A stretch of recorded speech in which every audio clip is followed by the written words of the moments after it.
and welcome to the February 27th, 2024 Calaveras County Board of Supervisors meeting. If you're able, would you please rise for the Pledge of Allegiance? Sure. I pledge allegiance to the flag of the United States. Stands one nation under God, indivisible, with liberty and justice. Thank you. Welcome, everybody. We will start off with staff announcements this morning. Are there any staff that would have an announcement to make? Anybody online, Stacy? There are no online requests. All right, anybody from the board? All right, we'll move on to recognitions and acknowledgements. Item number 1. Item number 1, proclamation, economic and community development. Approve a proclamation designating March 2024 as Arts Education Month in Calaveras County. Gary, thank you. Thank you, Mr. Chair. It's a proclamation recognizing March 2024 as Arts Education Month in Calaveras County. Ms. Mazzaferro, good morning. Good morning. Whereas March is officially recognized as California Arts Education Month by the California Department of Education, and whereas the state of California defines arts education to include courses of study and interdisciplinary learning in dance, music, theater, design, visual, written, and media arts. Boy, that's a lot. Whereas the arts are an essential part of a complete education, no matter if it happens in the home, school, or community. And whereas these experiences encourage creative learning in children and young adults. And whereas a well-rounded education should include the stimulation and creative thinking that arts help to develop. And whereas it is important that we recognize and celebrate the essential role of arts education in our schools. And whereas students of all ages benefit from the artistic learning, innovative thinking, and creativity. Is there any board comments? Staff comments? There are no online. We will open it up. Kathy. Good morning, and thank you. I'm always so honored to appear before you to begin with, but especially as we head into March, which is Arts Education Month, as Gary just so eloquently read. We're very fortunate here in Calaveras County to have the 5 of you, because I listen to my counterparts who have arts councils at other counties, and they don't have you. They don't have your support. They don't have your encouragement, your involvement. And so I'm very grateful that all of you have such a keen appreciation for supporting the arts, both in our schools and in our communities at large here in Calaveras County. I want to just take a minute and invite you now, anytime during the month of March, please come into our gallery at 22 North Main Street, right across the street from the Calaveras Enterprise here in town. That's our Art Spirit Show. And the gallery will be full of artwork created by our local high school students. Calaveras, Bret Harte, Mountain Oaks, homeschools are reached out to, and they have all of it. They have sculpture and clay and every kind of painting or medium. And the artwork is extraordinary. The teachers are phenomenal because they pack it all up. And they bring it all over to the gallery, and they install it. The middle of March, we will have a reception for the kids, and their artwork will be juried. They'll get little awards, even a little bit of cash, etc. But anytime during the month of March, please come by the gallery and see all of the spectacular student art. Thank you again for this wonderful proclamation, and for recognizing the importance of the arts to the lives of everyone here in Calaveras County. Thank you, Kathy. Is there any public comments? No public comments. Okay, well, I'll bring it back to the board. Is there any online? There are no, there's no online public comments. Okay. I will bring it back to the board. I'm open for a motion. So moved, Mr. Toffenelli. Thank you, Kathy. Motion by Supervisor Stopper, Second. second by Supervisor Fallendorf. All in favor? Aye. Opposed? Passes 5-0. Therefore, be it proclaimed that the Calaveras County Board of Supervisors recognizes March 2024 as Arts Education Month in Calaveras County as a way to further strengthen the importance of the arts and share the message with friends, family, and communities. It's passed and adopted by the Board of Supervisors, the County of Calaveras, State of California, this 27th day of February 2024.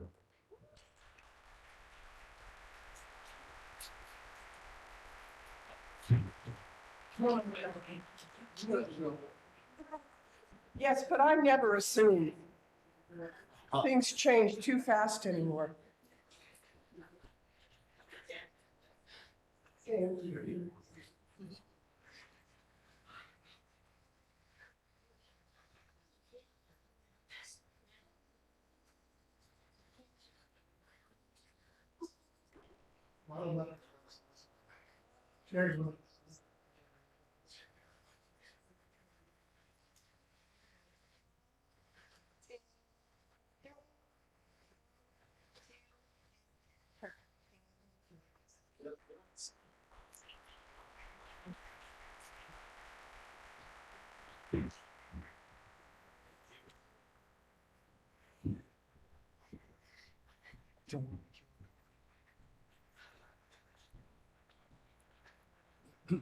Thank you very much, Kathy.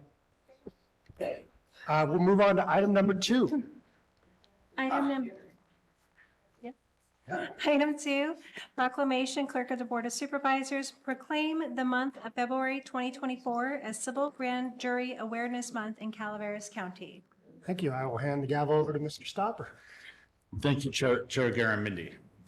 Whereas every year in each of California's 58 counties, 19 ordinary citizens take an oath to voluntarily serve a term of 1 year as grand jurors. And whereas the grand jury system is brought to the United States with the colonists, and the first grand jury in America was impaneled in 1635, and whereas Calaveras County, one of the original 27 counties of the state, was organized at the 1849-1850 session of the California State Legislature, and whereas the grand jury is an independent investigative body operationally separate from the entities and officials they investigate, and grand jurors are officers of the court under the guidance of the Calaveras County Superior Court presiding judge. And whereas certain responsibilities of the grand jury are mandated by state law, and the grand jury has jurisdictional rights to investigate city and county departments, school districts, and special districts. And whereas the grand jury is composed of 19 citizens who will represent the citizens of the county in making recommendations for improvements to our local government. And whereas the grand jury decides what areas of local government they're going to investigate or review during the year, one of the most important functions of the grand jury is to review the operations of the officers, departments, and agencies of local government and special districts.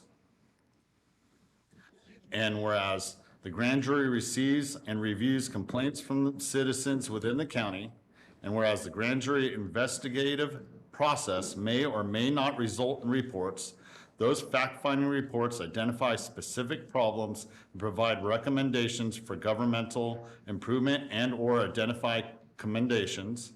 And whereas the grand jury is recognized for their dedicated service, volunteering to make Calaveras County's governmental entities more efficient for the best interests of the community. Do we have a representative for the grand jury here? Thank you for your time and your volunteer. Good morning. My name is Carolyn Steinmates. I am the president of the Motherlode Grand Jury Chapter. On behalf of the California Grand Jury, I'd like to thank you for this proclamation, and on behalf of the chapter. My name's Diane Lloyd, and I'm the foreperson of the 2024 Calaveras County Civil Grand Jury, and I am very proud to be foreperson. This is my second year. This time around, I've served as well 2 previous years. I want to thank the board, every department head, every staff member, for the support you all show and the respect you give us when we ask about your jobs. You've been doing your jobs for a very long time, and you have a year to figure out how to provide for animals, how to build a road, how to put out fires, and just about anything you can think of to support the citizens of this county. It's a very hard job, yet you all have assisted us in doing the best job we possibly can. Our intent is to improve county government, and I believe we display that as we're working with you, never against you. And again, I just can't tell you how much I appreciate all the time that has been devoted to assisting the grand jury do its job. Every county staffer has my greatest respect for their willingness to be transparent, honest, and open. I thank you very much, and if anyone is interested in becoming a grand juror, which it's fascinating learning how to build a road, but if anyone is interested in learning how to become a grand juror, please look at the Superior Court website. There are also grand jury reports available on the county website, and I think they go back 20 some years, so that you can see what the grand jury has done for the county as well. So thank you again for this opportunity and the support you've shown by this proclamation. We're very proud of it. Thank you for your time. You know, we're a government of the people, for the people. You know, you are all our bosses, and it's phenomenal to have this oversight, you know, and your participation in helping us with some guidance as we move forward on how to do things better. So thank you. Any comments by board members? Any further comments from anybody in the public? With that, I'll move this item. motion by Mr. Toffenelli, I'll second. a second by Mr. Hubbardy. All those in favor? Aye. Those opposed? Passes on 5-0 vote of the board. Thank you. Oh, I gotta read the sentence though. Gotta finish. I apologize. No, I got a little too excited here. Now therefore be it proclaimed that the Board of Supervisors, County of Calaveras, State of California does hereby designate the month of February 2024 to be declared Civil Grand Jury Month in Calaveras County and to encourage citizen participation in the grand jury process. Thank you.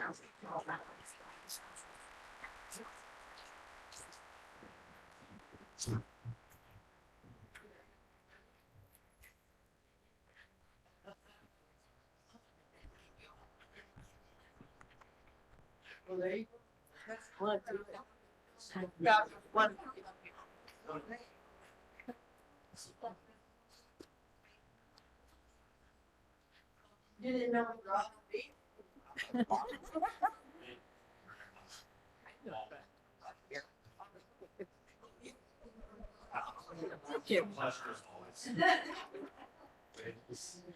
Thank you. Thank you.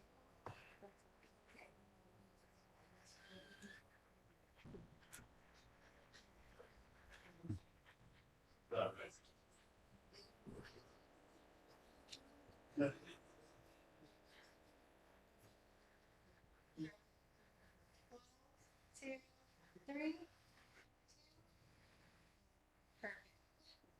Congratulations.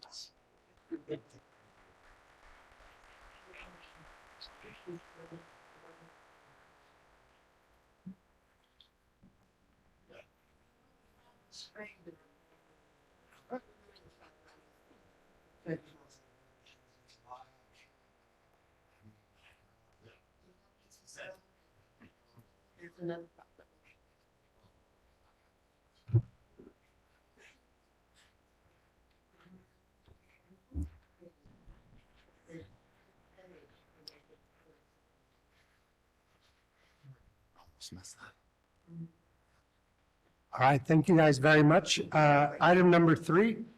Item 3, proclamation, District Attorney, adopt a proclamation declaring February 2024 as Teen Dating Violence Awareness and Prevention Month throughout the County of Calaveras. Thank you. I'll pass the gavel to Supervisor Hubbard. Thank you, Chair. Whereas teen dating violence is controlling, abusive, and aggressive behavior in a romantic relationship and can include verbal, emotional, physical, or sexual abuse in person or via social media.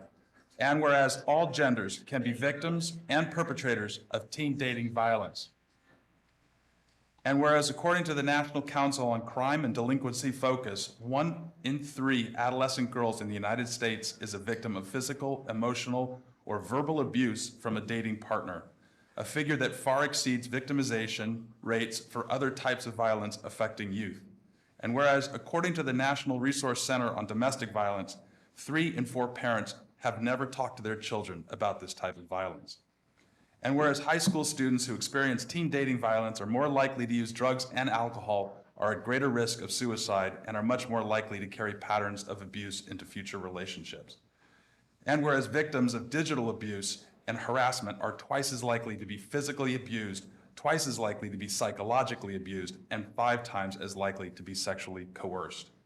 And whereas by providing young people with education on healthy relationships and relationship skills, and by changing social attitudes that accept and support violence, teen dating violence can be prevented.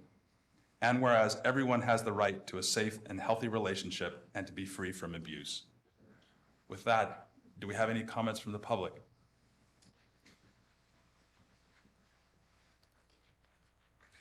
Good morning, Barbara Uke, District Attorney. First of all, I want to thank you for this opportunity to talk about this issue on a public forum, and also thank you for your consideration of this proclamation. Joining me here today is, well, first Celeste Mata from the Crisis Center, also Scott Nanick, Superintendent of the Bret Harte Union School District. I have a couple of the leaders from my own department. We have Kathy Leha, who is the lead advocate in our Victim Services Division, Mike Stone, who is our lead investigator with our Investigations Division. We also have numerous members of our Probation Department over there hanging out in the back. And also, I just saw the sheriff walk in, so I'm assuming he's in support of this proclamation, although he did not return my text. So, not to put you on the spot, but yeah, okay, he is in support, obviously. And we also have a number of individuals in our community who are absolutely in support of this, but could not be present today due to scheduling conflicts, including Karen Vale, Superintendent of Schools for the county, Mark Campbell, who was the Superintendent of the Calaveras Unified School District, and Amy Hasselwander, who is the principal at Calaveras High. So, you know, that's a long list of people, but what's significant about that and why I spent the time listing all of those people is it shows you what a broad consensus and broad commitment we have in the county among our school districts and county agencies to face this and deal with it in some manner. You know, kids' safety in our community is extremely important to all of us. Even if you don't have kids, it should be important to you as members, future members of our community, and just the human aspect of the impact on our children. But it shows the commitment to the communication we have and to this issue to work on the awareness and the prevention with the ultimate goal of protecting our kids. What we are seeing a lot of, and I want to touch on, it was something that was mentioned in the proclamation that we might not be thinking of as abuse, is the abuse on social media. We definitely are seeing an uptick in that over the last couple of years. It takes many forms. First of all, it might start off as a dating relationship between people who have never met. You know, it's not like it was when we were kids, and I'm not necessarily pointing at Amanda or Sarah, but the rest of us, you know, sorry, Ben, but it's, you know, it's not like it was when we were kids. Kids start dating online with people they've never met before. We didn't have, you know, the smartphones. We didn't, you know, start off that way. And so it's very different these days. And these kids will start off just communicating with people online on the Instagram, I'll say Insta, right? Or the Snapchat. And they don't necessarily know who they're talking to. It could be someone in their school. It could be, you know, a 35-year-old or a 50-year-old or a 65-year-old pervert, right? But these kids think, oh, this is my, you know, relationship, right? And they may or may not be being catfished. But what happens really quickly at a shockingly fast pace is the sharing of intimate photos. Now, I don't understand why anybody does this anywhere at all, no matter what their age, but the kids are doing this, right? And so they start off sharing these photos. They believe they have a real relationship. And, you know, if you think about it, when, you know, when we were young or a teenager, you know, that first love, that's a special feeling, and it's real for them, right? They don't necessarily, the parents don't necessarily know about it, which makes sense, right? So once these kids become victimized, and they might become victimized before it's too late, before they realize what happened, it's too late. And who are they going to tell, right? Are they really going to tell their parents that they did this? So these things happen to adults, and it's hard enough for adults to report. Think about how it is if you're a teen, right? Maybe you weren't supposed to be using your phone. Maybe you weren't supposed to be communicating with someone. Maybe you weren't supposed to be sharing photos, but you did. And things have escalated beyond your control. So I think we need to think about how difficult it is on our teenagers in our community. What also happens is once those pictures are shared, I think a lot of kids think that they're gone, if they especially did it on Snapchat. They're not gone. So the perpetrators have ways of keeping copies of those photos. Also, we have ways of getting them when we do search warrants. So my team spends a lot of time doing search warrants on phones, on Snapchat, on Instagram, on whatever weird app is out there.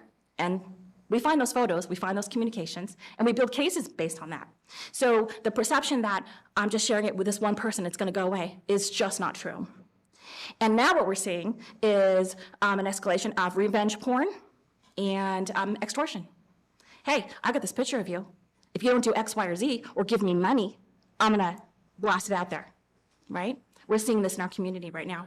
And when I say teens, this is Teen Dating Violence Awareness and Prevention Month, you might be thinking, 17, 18, 19.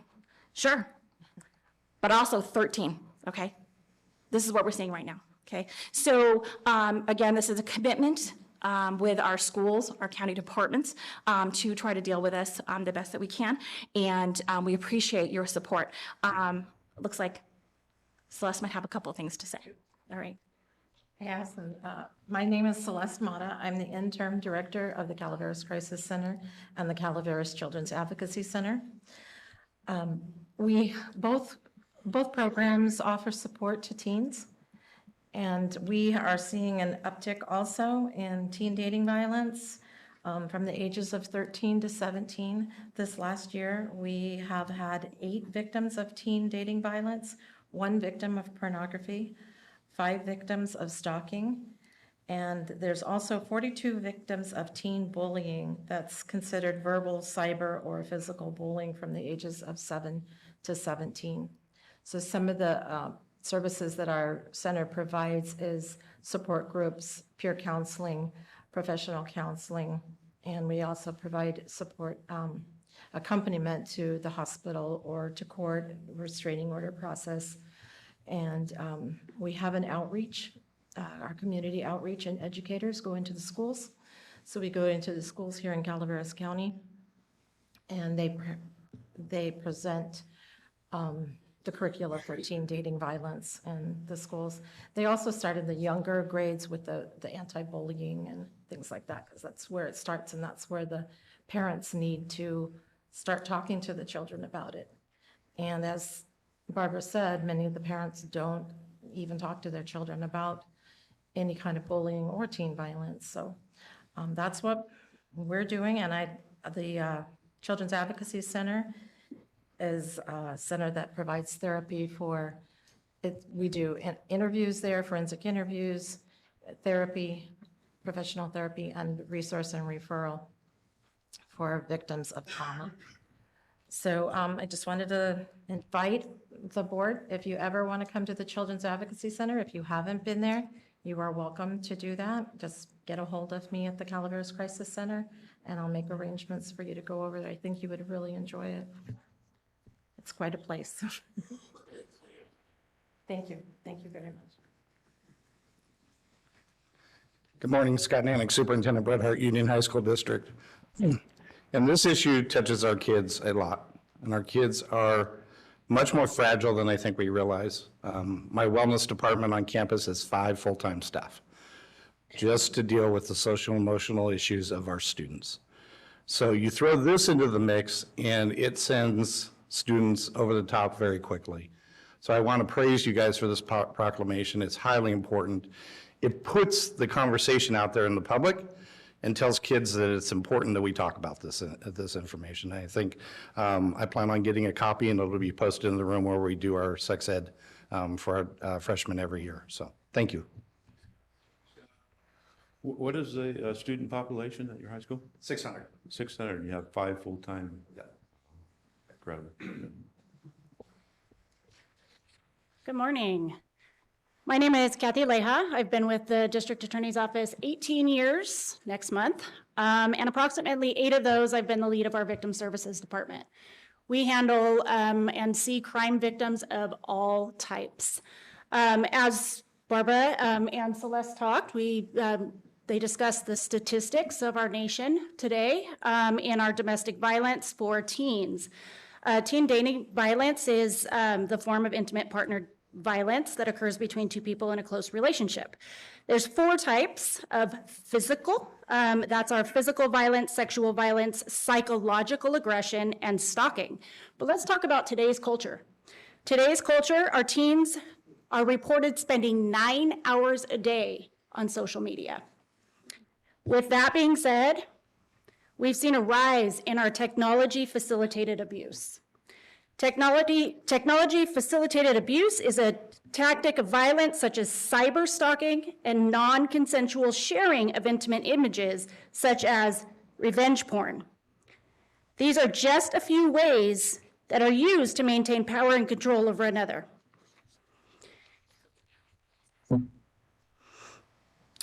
Whether this type of abuse is experienced through simple means or more complex, the experience of it is just as persuasive and traumatic as other tactics of teen violence. With this being said, some of us want to restrict our children from social media, but remember that that's not helpful and it's not healthy. Media use is a part of our human existence in modern culture, whether we like it or not. In order to raise healthy, functional humans that contribute to society, we must teach them to become critical consumers of knowledge and media. This means having the conversations with them about the media they use. To do this, we must engage our teens in education, open communication, and model healthy relationships. February is National Teen Dating Violence Awareness and Prevention Month. So keep in mind that although we're discussing this through the lens of our teenage relationships, dating violence is very real across all age ranges, and the same concepts apply. Let's raise awareness about teen dating violence and promote safe, healthy relationships. Thank you.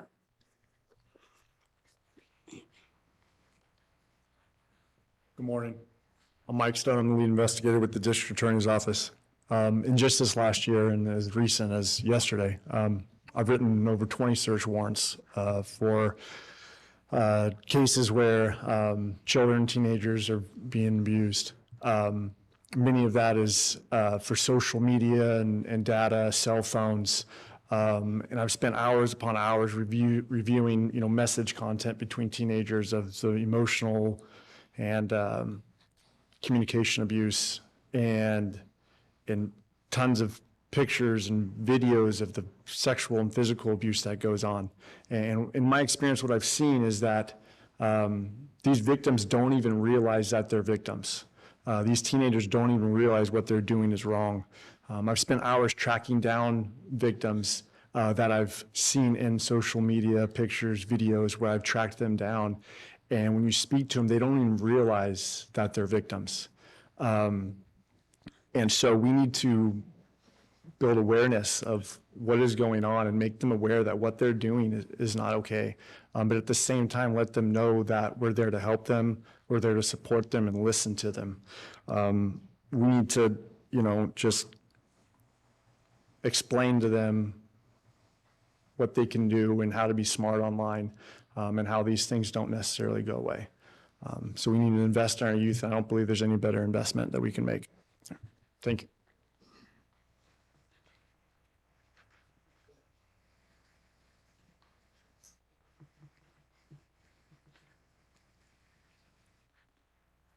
Good morning, Bonnie Newman from Devil Springs.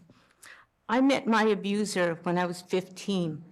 It was 1963. There was no term domestic violence, never heard of it. I was involved with someone of a different nationality, so I couldn't talk about it with my mother because I wasn't supposed to be with him. I snuck around for years. Finally married the SOB when I was 20. He was drafted, we went to Georgia, he was in the service. I was really isolated. 3,000 miles from home, getting beat up every day, screaming, neighbors on top of us, around us. Nobody came because it was okay. He was sent to Korea. I escaped. All I can say is it never gets better. It only gets worse unless you make the big change and get out.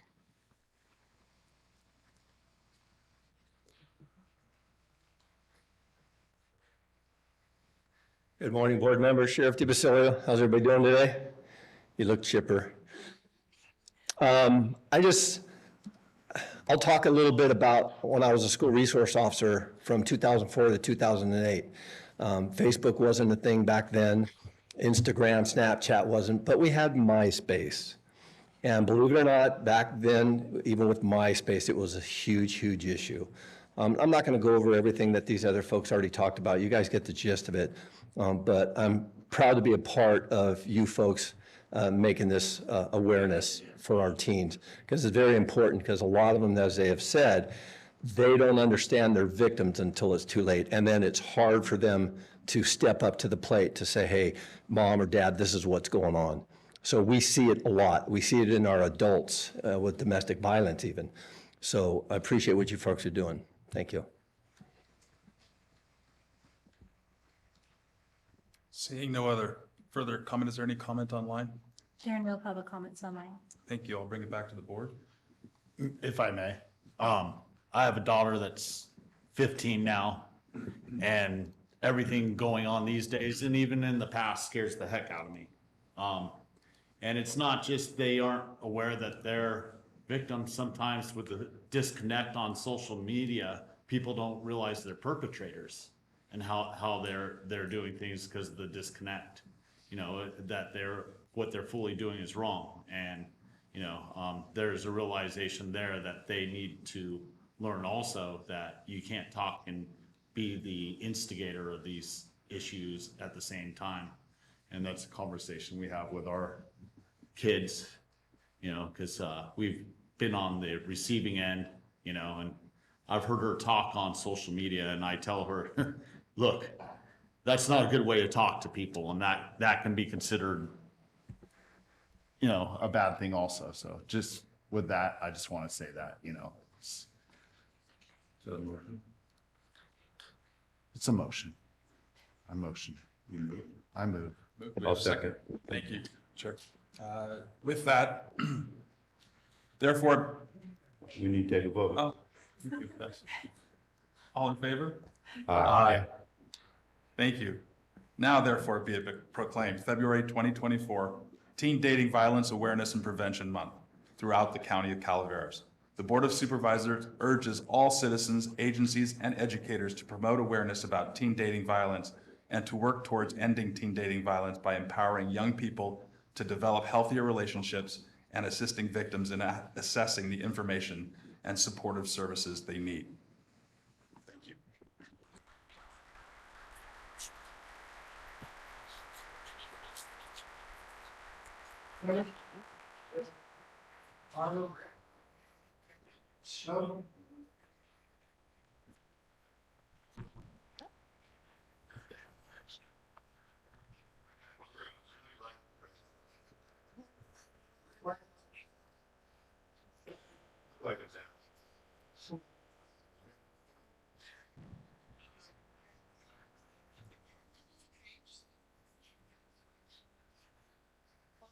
Two, three.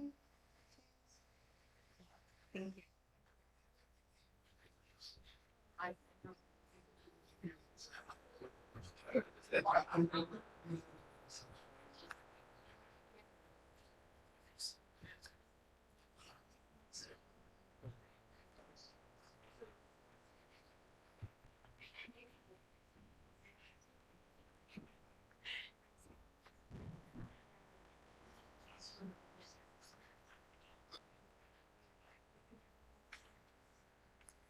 All right, that was a heavy load. But thank you for everybody sticking with us through the recognitions and acknowledgements. We're going to move on to public comment. I see we've got a lot of our friends in purple here today. There's an item in the consent agenda. If you want to pull that out and comment on that item, since it's on the agenda, I will wait for then. But is there public comment in the room? And we're going to stick with 3 minutes. So stand up and get in there. Terry, it looks like you're first. Thank you. This has been an incredibly inspiring morning to think of the phenomenal people that are a part of our community. What I wanted to talk about is, on January 27th, Terry McBride, new California State Committee Chair and Senator. January 27th, we held a demo election. This is the results. We were one of 17 counties. Amador did it too. The new California State demo election were a huge success and a reminder to every citizen and all county boards across California how quickly and effectively hand counting ballots at the precinct level is. And while many hand counting methods would be just as successful, New California chose the Colorado clear box method. Here are the results. New California was able to tally just under 1,000 ballots simultaneously in 20 minutes across the state. The quickest tallying times were 16 to 17 seconds per ballot.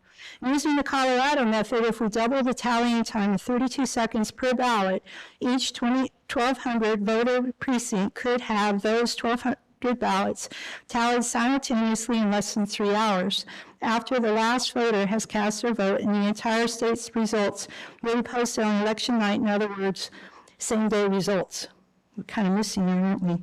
Citizens shared the NCS's tallying method was more efficient than the tallying process they remembered before the machines were implemented.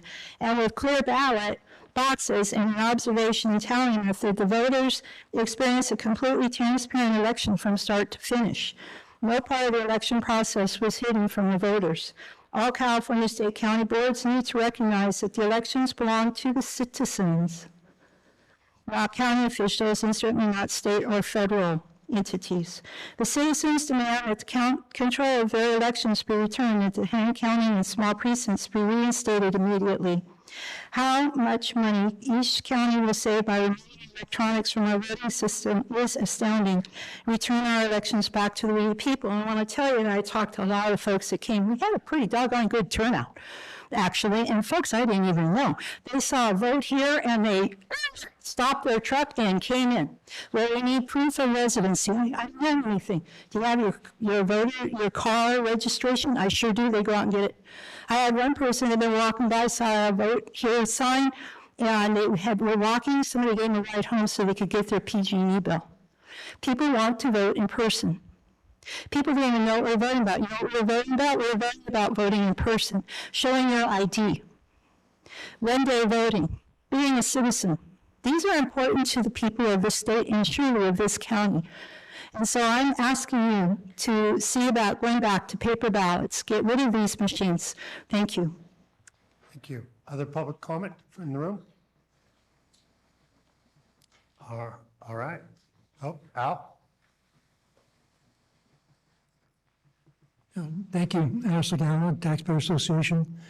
There's a ballot initiative to increase the sales tax. And in the information that you receive on the ballot, it indicates that the amount of the increase is 1%. Well, in a way, that's almost true, except when we move from 7.5% to 8.5%, the difference is 13%. You actually have to pay 13% more cash. Well, so what? Well, one of the consequences of that is it's hard to support local business. Local business really, the amount of tax their customers pay can affect whether they're going to have customers or not. And it's true that in the case of food, there's no sales tax, but practically everything else is. So if people can become aware, especially in news media, of what the real cost of the tax increase is. If you want to do the figures, divide 8.5% by 7.5%. You come out with 1.133. And this is the true amount that you pay. If you bought a $10,000 item, you're going to pay $130 more if you buy in this county. And so it's because of this, it's really hurtful, and it'd be good to get the public aware of this before Election Day. Thank you very much. Thank you. Is there other public comment in the room? Bonnie?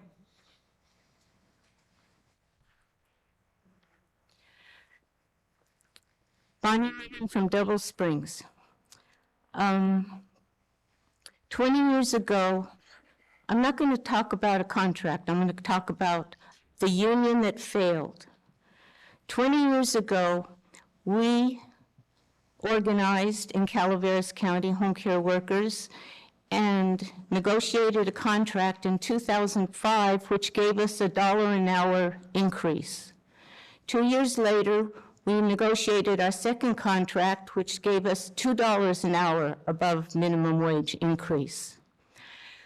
The president of the union at that time was a guy named Sal Rosselli. He capped his pay at the highest wages of an employee in the union, which was $127,000. And that was, I think, a X-ray technician. Well, he was a man for the people. He started socking away money. Instead of sending it to international, he was going to start a union on his own. They caught on and sacked him. Then they brought in this new guy, Dave Regan, the smarmiest of people you'd ever want to meet. He came in 2008. He did no contracts for us in 7 years. We began a contract, but Kaiser got in trouble, so he canceled everything and went to Kaiser's rescue. In 2015, we got a new regime run by 4 people who were presidents and vice presidents. That was in 2015. It's 9 years later. 9 years we've been asking for contracts. 5 years ago, we negotiated one, which the members of the negotiation team at that time, although not official, hammered out $1 an hour raise the first year, $1.50 an hour raise the second year, and $2 the third year. Someone from administrative office contacted the union and said, "We're ready to negotiate." The union said, "We're not. We have other things to do." So 5 years later, they finally come up with, I believe, 99 cents. 99 cents after 9 years. This is a union that has failed its members. They're more interested in the upper guys. The president of our union makes over $250,000 a year. We're still minimum wage. Where's the justice? Thank you. We're going to call up I'm going to call up, unless you want to, if you're talking, speak about the contract. I'm going to just make a really quick comment. No, ma'am, I'm sorry. Bonnie threaded pretty close to the line there on I'm the chief negotiator. I'm actually. Do you want to speak to item 15 on the agenda, the contract? Yes. Okay, but that's coming up next, promise. And we'll pull that off for you. All right, seeing no further public comment, we'll move on to the consent agenda. Are there items on the consent agenda from the Board of Supervisors that want to be pulled? Any from the public? We'll pull 15 in anticipation, since you guys want to talk about that. Anybody else in the room or online? What? Just one moment, ma'am. Just 1 second. Is there anybody else? Is there anybody? There are no Online? online requests. Very well. We'll move forward with the consent agenda. Is there a motion to approve? Move. Second. Okay, the motion second is to approve all the items, pulling out item 15. All in favor? Aye. Opposed? Passes 5-0. We'll move on to item 15, Madam Clerk. Item 15, resolution, Human Resources. Adopt a resolution approving modifications to the Service Employees International Union Local 2015 Memorandum of Understanding for the term of February 27, 2024 to June 30th, 2027. Thank you.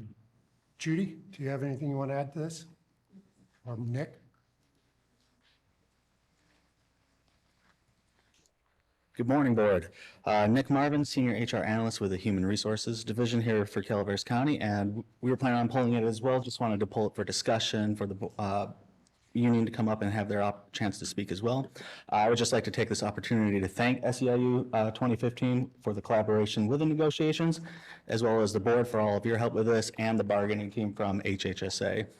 With that, I would like to move on to. Thank you. I believe Sean wants to come up and speak, so yes. We'll move this to public comment. Now, Sean, if you could, I'm going to ask one quick question to the board, just to stick, come on up. Are there any questions from the board before we move to public comment? Shauna? hi, my name is Sean Pagano. I'm actually the chief negotiator of SEIU 2015 lead organizer. We know this is a long time coming. This has been a very expired contract. I do respect Bonnie, and I respect her point of view. I speak for SEIU. And we are very happy for this partnership. This has been an expired contract with UHW. This is SEIU 2015. We are the largest union in the nation. We've made that top now. This year we're recognized as that. We feel that this is a partnership going forward. Is it 99 cents above minimum wage? Yes.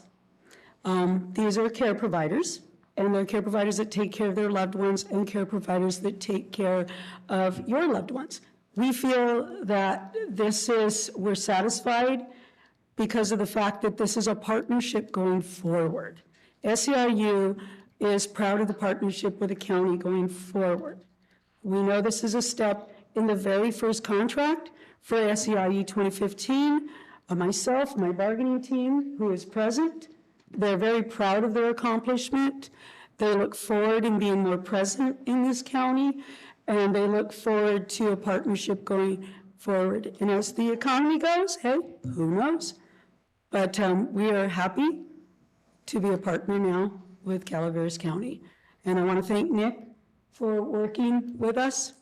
And, we look forward to the future. We're very hopeful, and we appreciate this.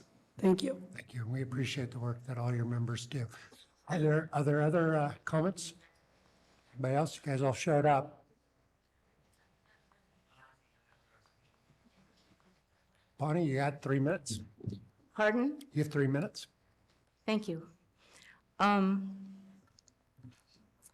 I wanted to say was, I'm not mad at anybody in this room here. I understand their limitations.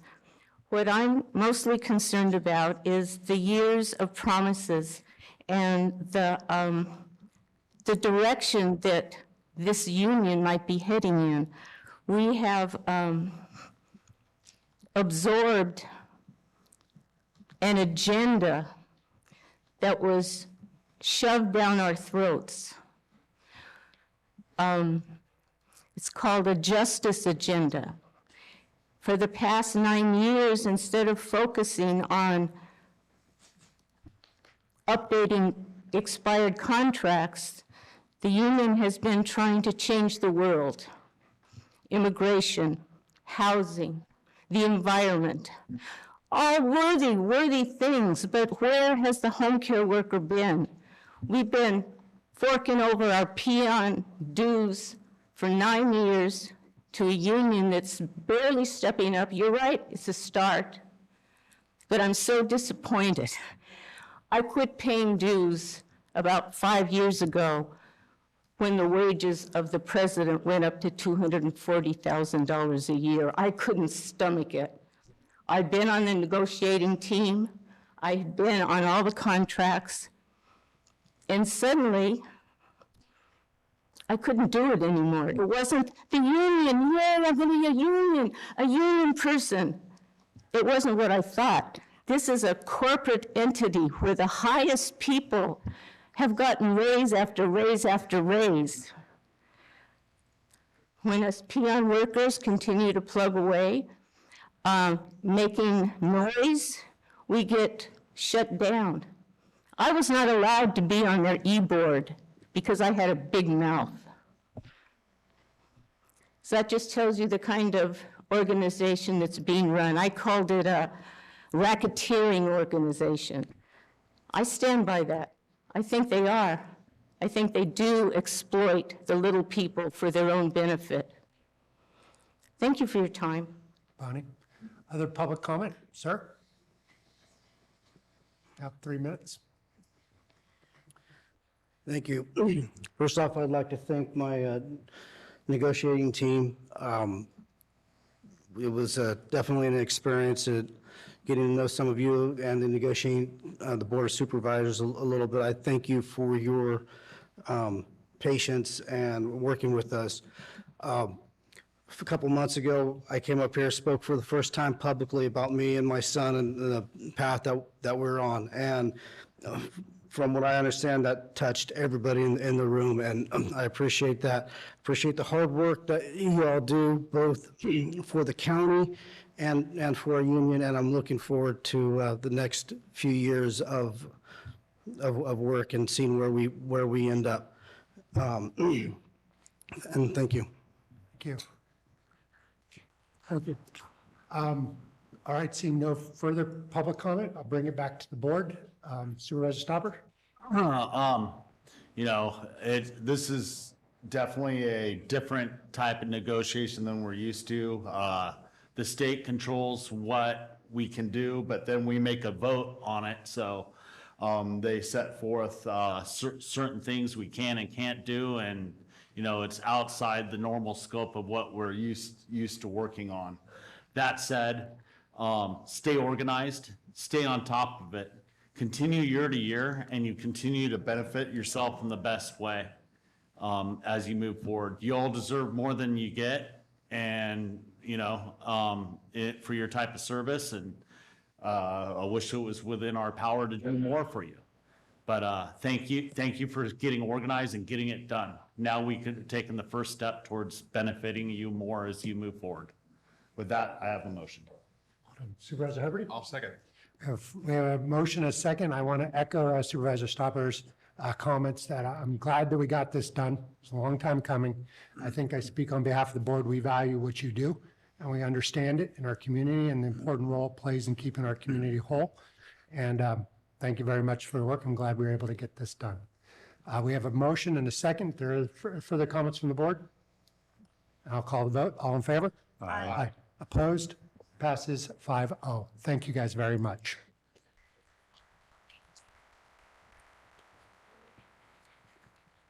All right. Does anybody need a quick break before we move on to the regular agenda? All right. Thank you, guys. All right, move on to regular agenda. Item number 25. Item 25, agreement, Human Resources, authorize the board chair to execute an amendment to the Evergreen Solutions LLC contract for the countywide classification and compensation study, extending the contract term to June 1, 2024. Judy? Good morning, Chair, members of the board. Judy Hawkins, Human Resources and Risk Management Director. We are bringing before you a amendment to our Evergreen contract, which is doing our class and comp study, countywide class and comp study. We are asking for the agreement to be extended to June 30th, but that is so that they have enough time to complete job descriptions. We will be bringing a presentation to your board on March 26th, and with Evergreen's recommendation. So the extension till June is just to give us enough time to complete the entire process. And also, there is not an increase in funding. It is strictly the timeline.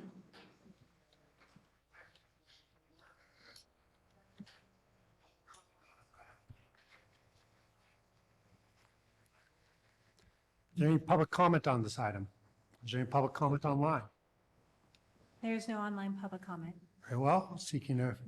Madam Sorry, just very Counsel? briefly for clarification, I just noted when Ms. Hawkins stated that there's a typo in the recommendation. It says extending the contract term to June 1. I apologize for not catching that. It is June 30th, as explained in the staff report and as Ms. Hawkins just said.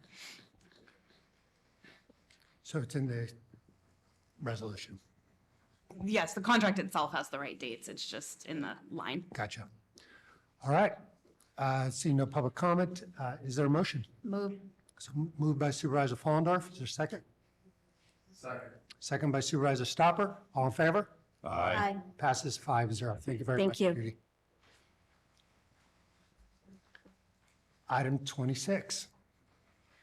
Item 26, agreement planning, authorize board chair to enter into agreement with Miller Planning Associates with a term of January 1, 2024 to December 31st, 2024, as and an amount not to exceed $57,170 to complete remaining work on the county's zoning ordinance update.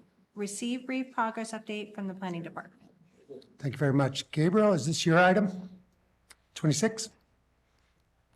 Walk right in the room, right up to the podium. Right on time. Yes, it is. So what we have today is just to request some additional time to complete the zoning code update. When we came to you in 2022 or so, we anticipated a 2-year process. During deliberations, we decided it was going to be 1 year because we thought we were going to get the job done. But once the Planning Commission actually got into this, and with having meetings on Wednesdays and Thursdays, we are just about at a point where we've gone a little bit beyond the midway point. And as you could see from the memo attached by Gina, who is the planner in charge of the zoning code update, she actually identifies what we have accomplished. There is no additional funds being requested. I think there's about $57,000 left on the contract.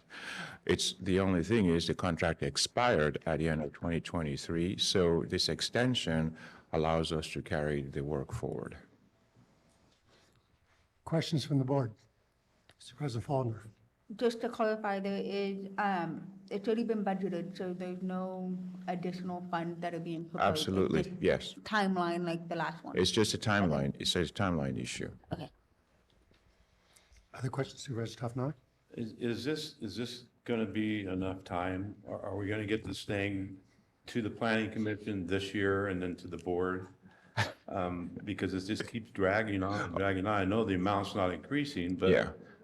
You're right. This is almost 2 years now that we're going and we're asking for an extension. Right. So I don't know what the delays are, but I'm just looking at the timeline that you have here, that it'll be completed in September 2024. So hopefully by then we can get it to the planning commission and then to the board. Absolutely. So that's going to work. You're not It's going to gonna come in work. September and tell us we need more time. Well, I want to get it done right. Yes. You know, I want to make sure everything is covered in it. Absolutely. But still, the timeline just seems to be dragging on. Well, I think based on what we've done and what needs to be done, we should have it done by September. No later than that. And there is not going to be any extensions for additional funds because we are working within the budget itself. It's just that when we got into the deliberations, it became very, very They're very, very lengthy. And our planning commission is very diligent. So we're yeah. Damn right. I do have to say there's at least one or two very diligent people on the planning commission that, make sure that all the commas and periods are in the correct spot, so. If they were there in the first place, they wouldn't have to comment. Absolutely. Any other comments from the board? Very well. Gabriel, last time we did this, you promised me by December 2023. I did.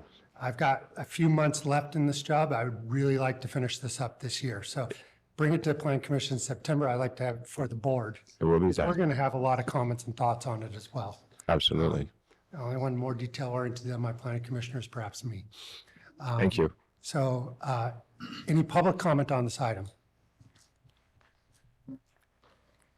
Seeing none, bring it back for the board for a motion. Move.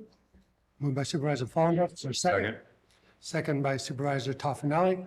All in favor? Aye. Opposed? Carries 5-0, and we'll get that in September. Yes, we're going to take a 10-minute break. We're going to come back here at 10:10, so a little less than 10 minutes.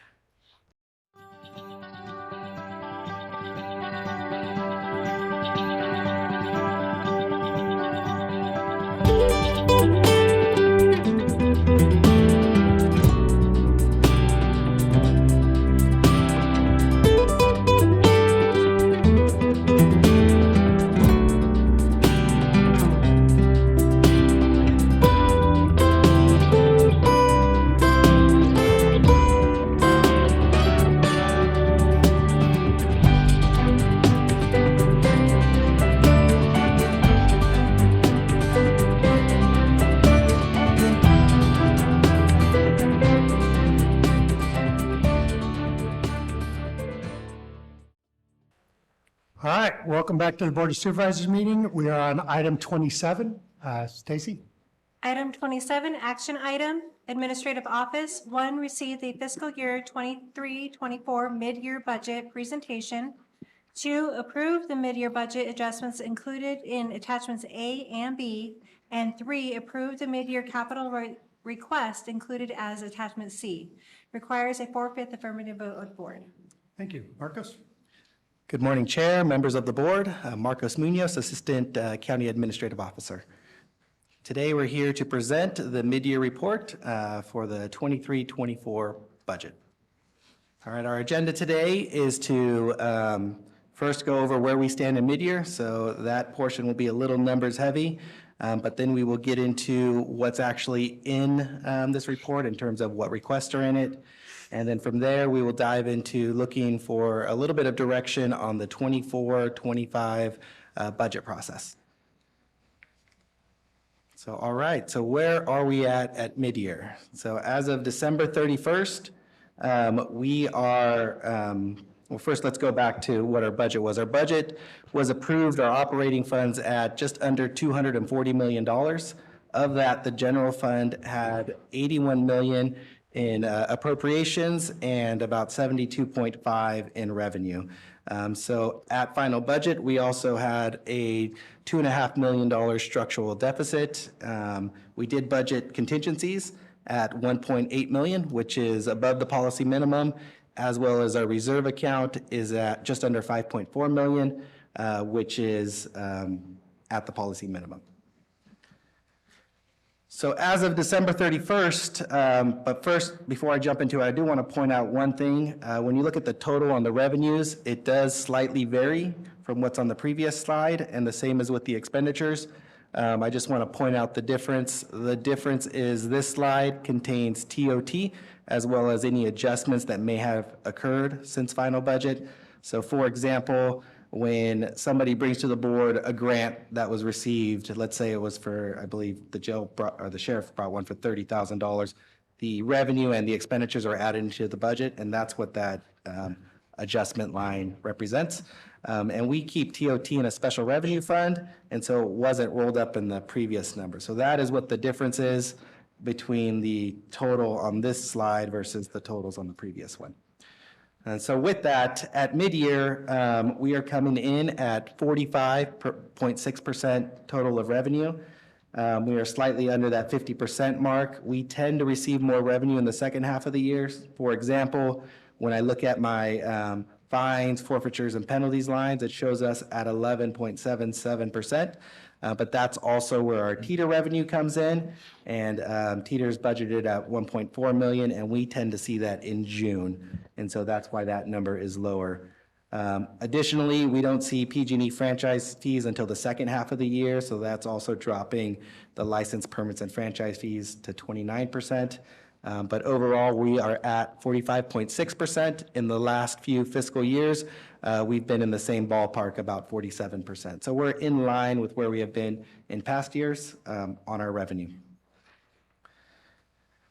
Another way to look at it is when you look at some of our notable revenues, that orange line that goes across the screen is the 50% mark.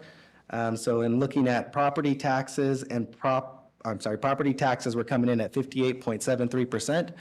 Credit to our assessor who has been working on our backlog to get that caught up, and she continues to make progress on that.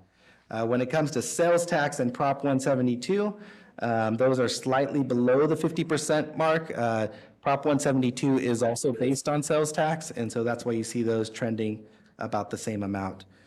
We are doing well on VLF. We're coming in at 54.45%, and TOT is our biggest one, coming in just under 60% of what was budgeted. We are seeing a dip in excise tax as we are just under 45% there.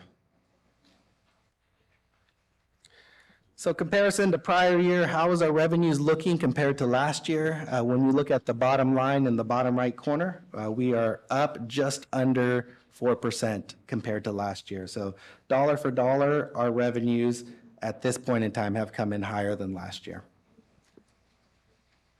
A couple of areas to note. Interest, as we all know, interest rates have gone up, so our interest is up. You see we budgeted $462 and we're already at $478 for the year, so that number has gone up. And then, all right. So we're going to jump to expenditures. So when it comes to expenditures, we're at 41.5% of what was budgeted.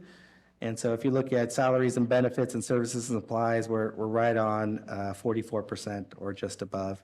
And our capital assets, we have spent 58.64, and that's important because we don't like to carry over capital assets to the next year. So we continue to push to get all those capital assets ordered and in. In comparing to last year, how are we doing? We're up 2.38%. We did give COLAs this year, and so that's contributing to part of that increase. Also, step progression increases to why salaries and benefits is going up.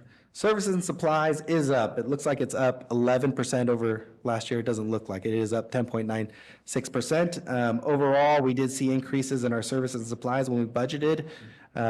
Due to inflation and other factors, we also added $1 million towards the McKay's grant in this budget that went under services and supplies, and so that contributes to that 11% increase.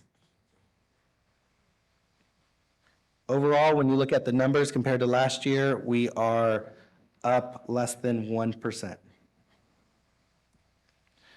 So what does this mean for mid-year? The takeaways from it are TOT and property tax are performing better than anticipated. However, our sales tax, our Prop 172 are underperforming, and excise tax is also underperforming. And I'm working with Doug, our building official, on the excise tax to see if we can figure out how to turn that back around to get it to where we need it to be. Expenditures are also are not at that 50%, they're at 41.5%, and so they're holding flat compared to last year. But the good news is when you compare the total dollar amount of expenditures and revenue, we are sitting flat. There's a difference of less than $20,000, and on an $81 million budget, that is virtually flat. So what is in mid-year budget? What are the requests? So when it comes to positions, the district attorney has requested a reclassification from a district attorney investigator to a chief district attorney investigator. That reclassification will come with a price tag of roughly $30,000 in the first year. And that is, the reason for the request is to satisfy post requirements. Recently, the DA's office went through an audit, and it was, part of the finding was that their district attorneys need to report to a post-certified individual, and this is a chief. In order to meet that, we're looking to add the chief. The district attorney did also request a salary adjustment to the district attorney investigators. Administration at this time is not recommending that, with the class and comps survey coming back in a few weeks. We are not recommending that until we see the results of those. And so the top section we did put in mid-year budget, the bottom section is not in there, but I wanted to be transparent and let you know what else was requested. And that's all for the personnel. Outside of personnel, we're going to jump into the capital asset requests that are in mid-year budget. So the district attorney is requesting a copy machine. Their current lease expired in December of 2023. Administration looked at the cost of purchasing versus the cost of leasing. We determined it's about even, and so we are recommending to move forward with the request of purchasing a copy machine. Elections is looking to reduce their appropriations they had in the budget, as well as the next three, facilities, sheriffs, and OES, are asking to shift appropriations in their budget to purchase. For facilities, it's a dump trailer. For the sheriff's office, it is equipment, and for OES, it is ballistics equipment. So just to recap, the DA is requesting an increase of $13,000, elections is reducing, and the other three are shifting appropriations in the capital assets.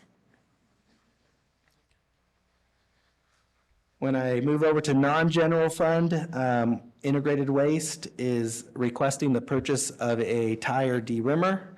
Our vendor is no longer taking tires from the public with rims on it, and so the derimmer will allow us to remove the rims in order for our vendors to remove the tires from our facilities. And then public access TV is looking at utilizing PEG capital equipment fees in order to purchase and upgrade studio equipment. And moving into CIP adjustments, the assessor is going through a remodel. After we've received all the quotes and worked with the architects, there is an increase of $30,000 to that remodel. As well as in the jail, this is mostly administrative cleanup. When we shifted from one year to the next, there was some miscommunication with where we were exactly on that, and we shorted the amount we needed in there. Additionally, part of that $70,000 includes a $6,600 change order that we had as well. And then the airport, when we switched from the airport manager, from our previous one to our current one, we missed the CIP project in the budget. So we are requesting at mid-year to add the CIP project expenditures along with the revenue to the budget. And then we have a mid-year CIP request for roads and public works. We are looking to increase the wagon trail funding to $21,942,000. And then we also are adding guardrails, additional funding to the guardrails upgrades, and then we are increasing also the Valley Springs school safety improvements. In addition, we're also requesting a new request, and that's the Oberns Ferry Road guardrail.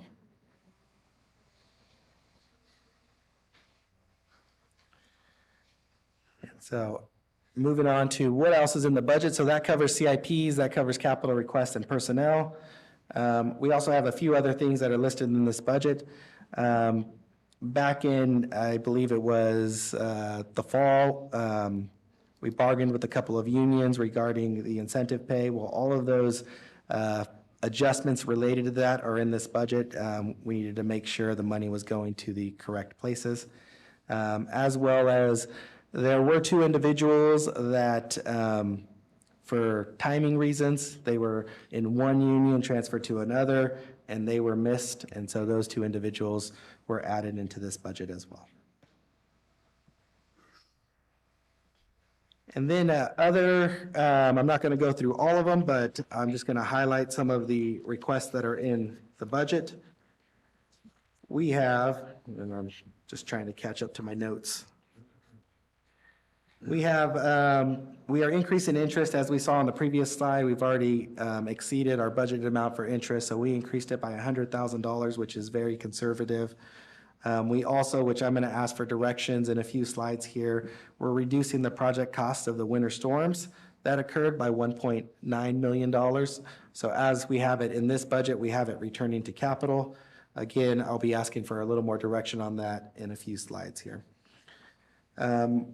On the next slide, the library has received a grant of just under $58,000. So mid-year contains the revenue and the expenditures associated with that.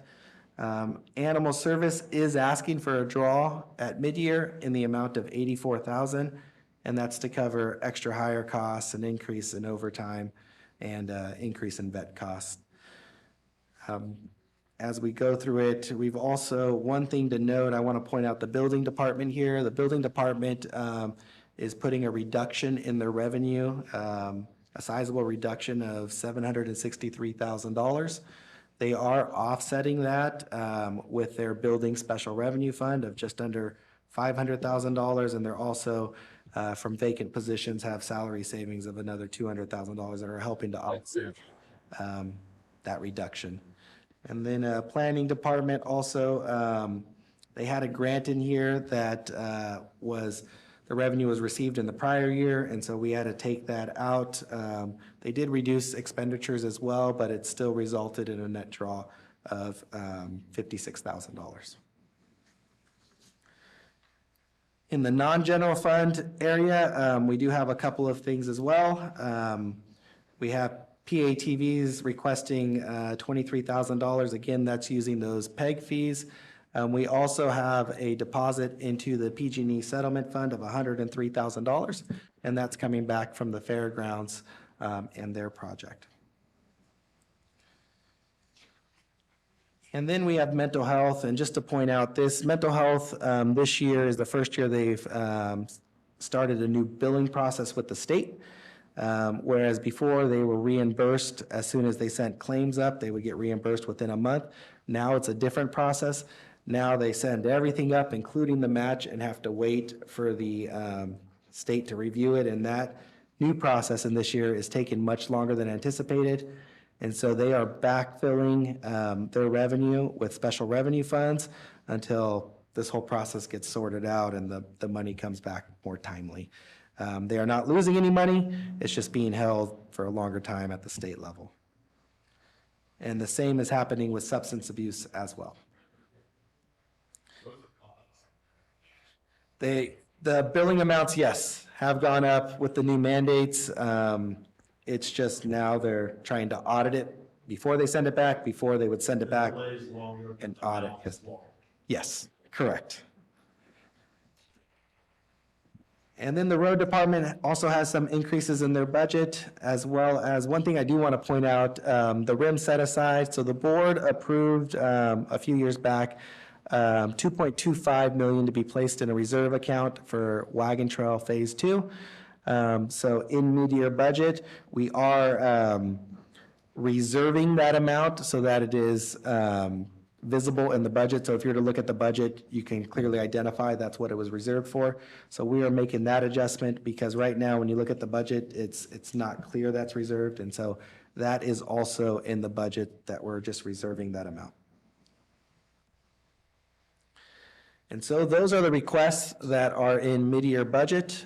We did touch on a couple of things that I will be looking for direction on the next slide. And that is, oops, two more. Let me go through this. I'm sorry, I jumped ahead there. And so for next year, we are starting the budget process. We are distributing instructions on March 1st, and then we will start to meet with departments beginning in April. And right now, we have budget hearings scheduled for the second week in June, with final coming back in September with technical adjustments. Things to note, our structural deficit after midyear remains at $2.5 million. So with the request that we just mentioned in the budget, there is no increase to the structural deficit. All increases in expenditures were also balanced out with revenues that either went up or expenditures that were decreased. We are still seeing an economy that is uncertain. We are still seeing inflation in our economy. We do have bargained MOU increases as well as a class and comp study, and those are considerations that we are taking into account as we move into the 24-25 budget. And so I'm here today, I'm presenting the mid-year adjustments as well as looking for approval on those adjustments. I'm also looking for any direction towards the 24-25 recommended budget.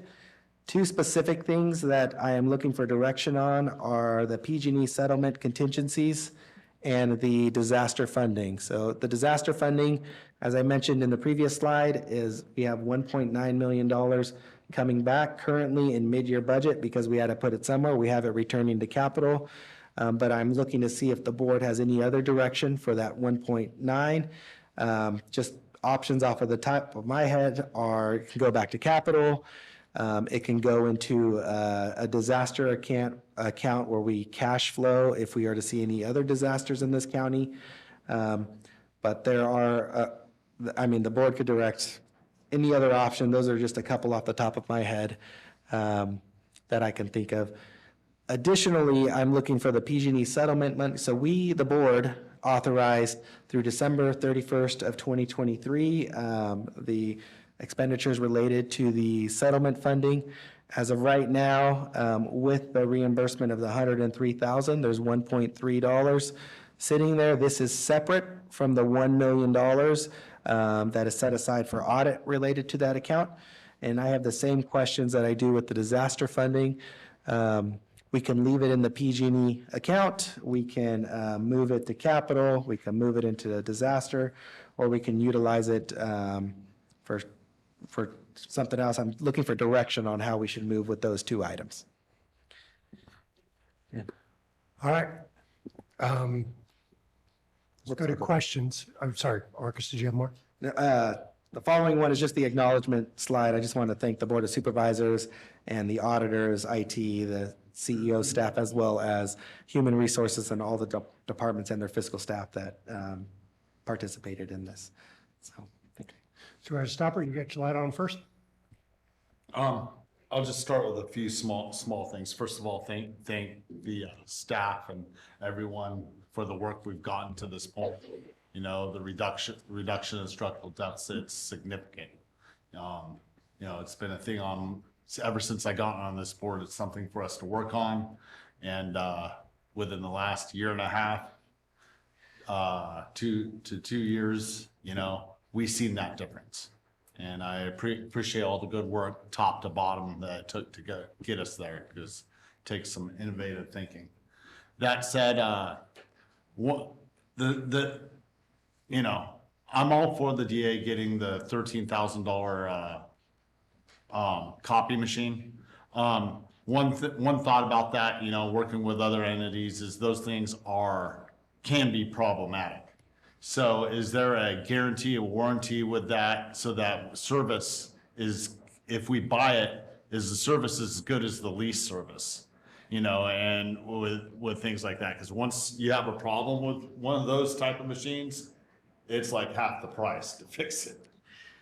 So we do have, so once we buy the machine, it is our machine. When we lease it, so there's two different ways. I dealt with all of the copy machines when I was at Health and Human Services, and I became quite familiar with them. So the way it works is when you lease a machine, they're building in the cost over a 5-year period. And the reason why they build it over a 5-year period, they call that the obsolescence date. So after 5 years, they stop making parts for that machine, so that you're forced to replace it.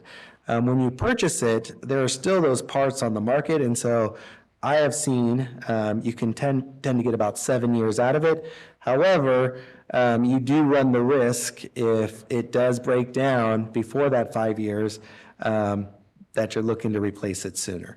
That is a possibility. In my experience, in the 7 years I was out at Health and Human Services, I believe there was only one machine we replaced in less than 5 years, but we replaced several others, and they all seemed to last longer than that 5-year period. Makes sense to me. Thank you, Marcos. I have a lot more, but I'll let the. Supervisor Hubbard? Yes, thank you. I just wanted to ask regarding the structural deficit. I mean, your opinion on that mid-year. I mean, can we take some of these settlement funds and disaster funding to bring that down? We could, yes. So right now, and of course, we're early, we still have 4 months left in the year. We could take that disaster fund and we can budget it towards the structural deficit, but because it's one-time money, it's only affecting it right now. It's not going to affect it in the next year. So we typically like to look for ongoing funding so that it has truly reduced it in an ongoing manner. But yes, it could be applied to it in this year to reduce it for this year. And thank you. And a second question, I forgot to ask this of you earlier. What happens to the contingencies at the end of the year? So the contingencies, they roll back into the general fund, and we typically, because we have to budget contingencies year after year, we'll put it back into the budget. Essentially roll over to next year's contingencies. And have we had any expenditures in the contingency? There was one, and I believe it came right after final budget, and it was a $17,000. And it was through the animal shelter. So at final budget, we rolled their grant over. But because we rolled it into the general fund, we had to roll it back. And that did come at a board item. I want to say it was the first meeting in October, or it was real close to final budget. So, and that is, I think on one of my slides here. You listed it, yeah. I listed 17, looking for contingencies, 1789,020. And that, from the very first slide, there's a slight difference where I had it at 1.808, so. Thank you, Marcus. I want to break this conversation into two parts. Yes. One is dealing with this year's mid-year budget, and then seeking advice. You're seeking advice for next year's budget. Correct. So let's deal with the first item first. Other questions from the board? Supervisor Stopper, you had more? No, let Mr. Toffenelli. Supervisor Toffenelli? Yeah, on the integrated waste management, the purchase of a tire, do you remember? Yes. What other costs are going to be associated with that? Do we have to train somebody to run it, more than one person to run it? Do we have to give them an upgrade because now they use it, so they're going to want more money for it? I mean, there's more than just this associated with it that we're going to be dealing with once we purchase it, not only next year, but going into this year.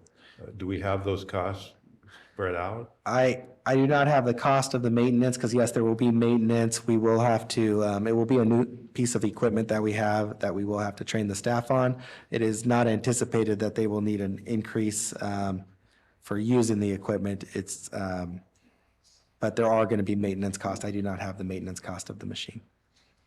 Okay. I'd be interested to see that sometime coming in June, what associated with it. I understand we need it because we can't just leave the rims on anymore. Is there, I don't see the other side of it. Is there revenue from the rims now, since they're separated from the tires and they're metal, aluminum, whatever they are? Is that something that can be purchased by an outside agency? We can look at recycling those, I know, or selling those. I know currently we don't receive revenue. We pay to have the tires hauled, but they stopped that a few months ago because they said they would no longer take them with rims. So. The other question I have is about the jail and the HVAC. This HVAC system, since the jail's been built, we've had issues with all kinds of things, and one of it was this. And at one time in the laundry department, we were going to have the contractor repair because we kept burning up motors on the exhaust fans. Is that been taken care of? That's all taken care of. So the HVAC now, we're past warranties on those, that they were an issue. Now we're looking to, at cost of $70,000, repair them, replace some of them. What is it that we're looking at doing here? Yes, so this was initially budgeted in last fiscal year as a CIP project. And this is where the initial vendor, and I'm going to try and explain this as best I can. The initial vendor, when we had them put in, had proprietary software. So whenever we had an issue, we had to reach out to that vendor. So part of this upgrade was getting rid of that proprietary software upgrade so we can actually start fixing them because they were always down. And so it rolled over into this year, and during that rollover period, when we were working with the sheriff's department, we missed the, we assumed something was paid for, but it wasn't in last year, and so we had to put it in this year because we missed those appropriations. We re-encumbered the amount. Okay, So, thank you. That's all the questions I have right now. Thank you. I have a couple quick questions. One on the on the cannabis taxes, excise tax, and the other one is on the weed abatement that I saw up there. Didn't we budget for weed abatement in last year's budget? Is this an increase of 50,000 or is this the same? this, I believe, is an increase of $50,000 to the weed abatement. And how much was in our original budget? I don't know, I can get back to you on that one, I don't have that. Mark's there. Mark, do you know? Do you know what we put in the original weed abatement budget last year, for this year?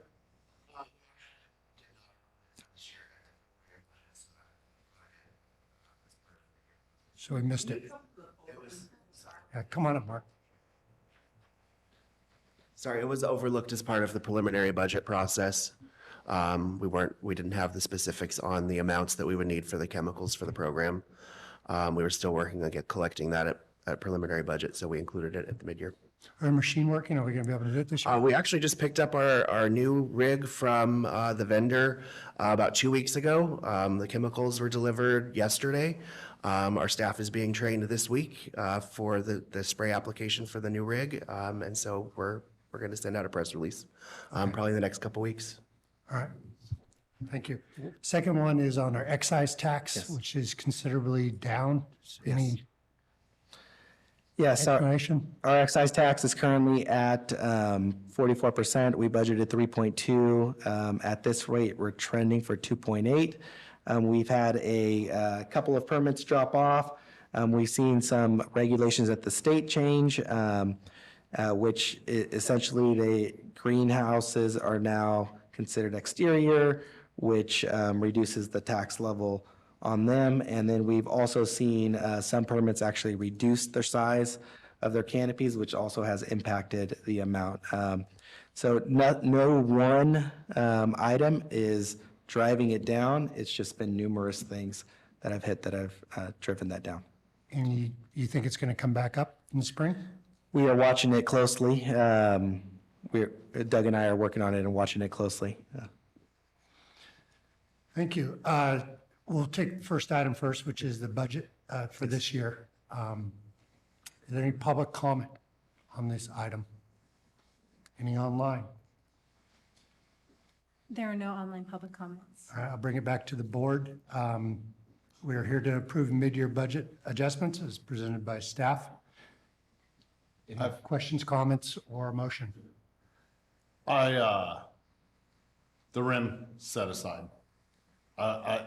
Can you explain from the beginning what we had there and what the difference is right now? Can you bring up that page? Exactly where that adjustment's coming from, please?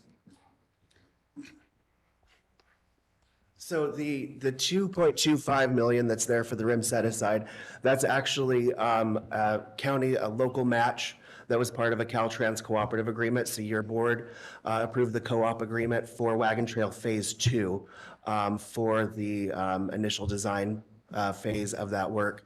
So this is the match that was approved by the board. So this action is really just setting it aside as reserved in the RIM fund, so that when you look at the balance sheet, you'll see that money as reserved and committed for that purpose. So it's not just, included in the general fund balance, but it's just called out as reserved for that purpose. So so as a set aside, we aren't necessarily moving forward with the planning yet on that next phase so much as we're prepared in the event that we do move forward for it. But at this time, we're not spending that money. Correct. It's just to demonstrate that it was approved by the board. It was set aside for that wanna make purpose. sure that's It's still clear. included in the total overall RIM fund balance. But just on the balance sheet, it shows that it was reserved and committed for that purpose. And any action by the board can be taken to ask the auditor controller to adjust that. I can completely understand that. So with that said, we're not necessarily encumbering that money towards the project this time. They would most likely move forward in the subsequent fiscal year. Correct. I just want Yeah. to make sure. Yeah, that- there's no intent to expend any of those funds this year. No, not until we're there. Right. Can you pull up the slide that had wagon trail totals on there as part of this action, this motion that we're contemplating right yes. now? That one. I want to be clear on all that. So increase of 21,942,109.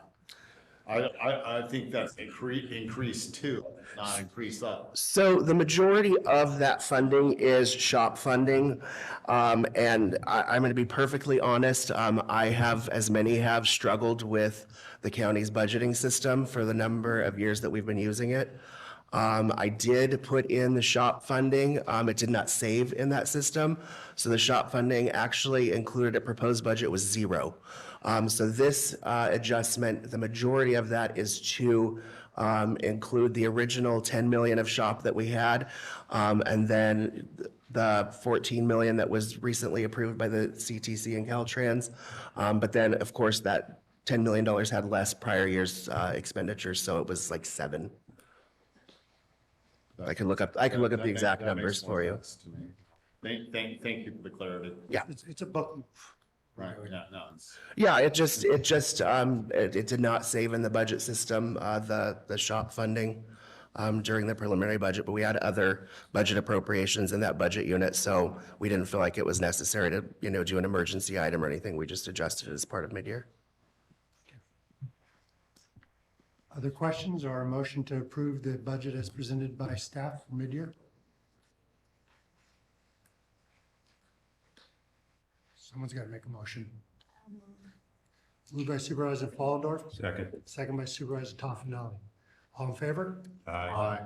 Opposed? Carries 5-0. Let's go on to second phase, which is recommendations, some direction for next year. Okay, we got to figure out, try to get some direction for PG&E funding, which includes the 103 coming back in. Correct. Disaster. And so currently we have 1.3, I believe it's just above 1.3 million in contingencies, and we have 1 million in a set aside in that PG&E account. We are recommending to keep the audit set aside of $1 million in that account, and then I'm looking for direction on the remaining, whether that's keep it in a PG&E account or to move it elsewhere. And let's be clear, we're giving direction for what we'll talk about in June. Correct. Yes. So it'll come back in June. Everybody's got their lights on. We'll go district order. Supervisor Toffenali, you can lead off. I would like to see that stay in a separate OES or disaster fund, because every time we have a disaster, we're having to take it from other funds, either RIM or wherever that we're taking it from. At least if we set this aside, we've got it set aside for that specifically, and we don't have to attach any other fund or even go into contingencies to pull something out to address a disaster immediately. It's set aside. So that's my opinion. District 3?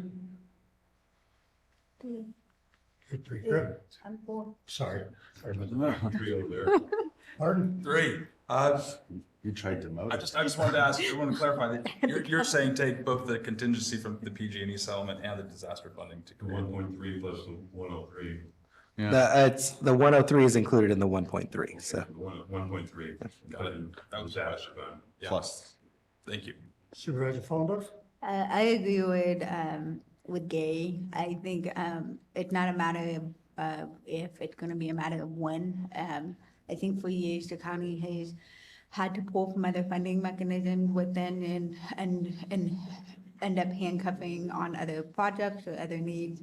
And I think this is a moment where the county can actually put an investment into that and then start something down the line where we have something where we're able to recover ourselves or get that cash flow going until other money start to come in for those disasters, whether it be a fire or other all hazard disasters that happen. And it just shouldn't just be, we've had flooding in the last couple of years. We've had a lot of things that have hit us. Supervisor Stopper? Full agreement with all my fellow supervisors. Just to add that, you know, when we borrowed from other funds, sometimes, you know, with the amount of time we have to wait for this money to come back on certain types of disasters and the paperwork that goes into it, sometimes that ties up that money when it might be needed for something else that it's meant for. And this will help us navigate any bumps in the road when it comes to that also, and protects us moving forward. I think it's the right decision. And also when it comes to the structural deficit that was brought up by Mr. Hubbard earlier, that's a good point, but at the same time, our structural deficit is exactly that. It's not a deficit. And typically, even when it was outrageously $9 million plus, it would end up being a wash at the end of the year with other savings and other things going on. So, you know, but we've tightened it up now and cleaned a lot of that up, so that could be a very real deficit in the future. But at this time, it's not putting us in a position where I think it's best serves us in the disaster fund. I concur with all of you. You know, I mean, geez, how many disasters have we had? I mean, it's kind of like we might as well, instead of acting surprised, save for that day and have that so we could cash flow. Because that's, otherwise, to your guys' point, we're just crippling other organizations to pay Peter. So it seems like, is that direction you're like seeking, Marcos? Yes, thank you. Are there other items that you're seeking direction on? The $1.9 million in disaster funding that we initially budgeted for disaster, but is coming back to capital at mid-year. I just want to make sure, do you want it coming back to capital or did you want it going somewhere else? This is the, put in next year. Does this include the $1 million we set aside for audit? No, so this is separate of PG&E, the disaster funding. So based on the winter storms, we budgeted just over $2.5 million. And of that, the cost did not come that high. And so 1.9 is actually coming back from the budget. We put it in so in mid-year, it's showing as going back to capital because that's where it was coming out of. But the question I have for the board is, did they want it to go somewhere else? Opinions? Disaster for now is a good holding spot in my mind. We have other things, but we can change that going into the next year. Okay, so it's in capital. You're suggesting we put it over in disaster. That's my opinion for the time being, unless someone's got a better idea. Supervisor Toffenelli? I'd put it back capital improvements. It may even be able to be used for the animal shelter since we have a deficit there for that. We don't know. We haven't seen the drawings we get costs from. But we're looking to finish that project out. If we can utilize this money to that project, I'd like to see it go into capital improvement. Supervisor Follendorf? I was going to say animal shelter as well, but I do have a follow-up question going back to the disaster. With Ben mentioning this money going into disaster, will we have a plan budget in June on how we can continue to keep replenishing the current, the 1.3, you know, because we don't have a mechanism this is one-time money. We're trying to start up a new funding line. So is there going to be recommendations in that budget going forward for the next couple fiscal years to keep that replenished? And I know that's a policy decision, but will that be coming back so we can figure that out moving forward into the next couple fiscal years? At recommended budget, we will look to provide options for the board to make that decision on. Yes. Okay. So I support, while I want to boost up the disaster funding, we do have an immediate need of the animal shelter. And I think this will help us plug that hole that we had a huge discussion on a couple weeks ago. I'll weigh in. I'm going to vote for going to the disaster fund. Why, Rick? Also, just because I want one extra step. If it goes into capital, people will have the impression that we have committed this to the animal shelter, and we may do that, but we're not doing that today. I want to be clear. We're giving you direction for mid-year planning. Supervisor Hubbard, you're the decider here. This Supervisor Follendorf and Supervisor Garamendi, Toffanelli, saying I prefer to go. So it sounds like the consensus is to put in the capital account where we could decide where that's going to go at mid-year. Does that sound right? We'll put it in the capital account where we could decide whether. Yeah. Perfect. I do want to say, though, that we should receiving some disaster funding come back, especially from some of the earlier disasters in 2016, 17, because we finished off everything and turned in all the information. So that money can be coming back to us, and that should probably go into that disaster fund since we used it. So there is funding, maybe even by June when we get to the next fiscal year, that we'll have received some of that money coming back. We're pushing hard for that money right now, so yes. Okay, so you've got direction to put it in the capital fund. I caution everybody that there's a $78 billion hole. So we're going to want to keep our cash in a place that's accessible and uncommitted until we figure out what's going on from above us. I'm in agreement. I hear my fellow supervisors, and I completely agree on animal shelter. I mean, it's been so long coming, and it does need to get done. At the same time, treading carefully, moving forward. Mr. Toffanelli, you've lived it. Yeah. Yeah. So I'll take my lessons from what he said in the past, and it's to be decided for next fiscal year. Okay. So capital's just as good as disaster to me. Other questions you got for us? And that's all I have. We've answered everything. Yes. Wow. There we go. Teresa, anything you want to add? No, just thank you. I think we'll move forward with our instructions and hopefully bring a great budget back for next year. Very well. We've got a motion, we've carried the motion and got your direction. Thank you very much, Marcos. Thank you. See you. Yes. Don't break the copying machine. All right. Final item is supervisor announcements. Stacy? In compliance with Government Code 53232.3D, board members shall provide brief reports on any meetings attended at the expense of local agency and may make other announcements or report out. Supervisor Hubbard. Thank you, Chair. I don't have anything official to report out. I will say that I was with Supervisor Woodrow at the World Pro Ski Tour, which brings a lot of attention to Calaveras County, as well as Alpine County, which was amazing. I also had a great meeting with GABA, and GABA seems to be going from strength to strength, which is the Greater Arnold Business Association.